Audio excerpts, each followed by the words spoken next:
Wapo watu toka wamenunua jiko la umeme hawana raha ya kulitumia jiko la umeme. Yaani kiasi kwamba hata kama wana sufuria ya aina hii hawawezi kupikia jiko la umeme. Kwa nini? Jiko la umeme huwa wakigusa wanapigwa na shoti.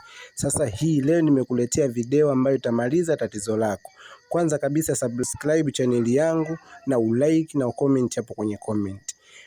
Watu wengi huwa wana matatizo ya kupigwa na shoti wakigusa jiko la umeme au sifuria inayopikiwa hapo. Lazima uwe na sifuria nzito.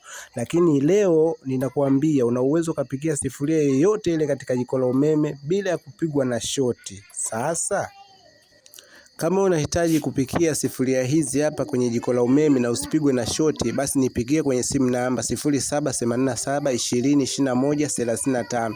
Ninakuhakikishia nitakurekebishia jiko lako, halitakupiga shoti tena. Ukipiga kwenye hizo namba, mimi nitakuja kurekebisha jiko lako na utalitumia kwa furaha. Hili jiko unaligusa vizuri, unapika ugali wako, mboga yako. Watu wengi huwa wanapigwa na shoti wakigusa jiko la umeme, lakini hii leo nikija kukurekebishia mimi Sadati Electric, basi hutopata matatizo. Angalia hii video jinsi anavyolichezea jiko la umeme bila uoga na hapigwi na shoti. Hilo hapo lipoone.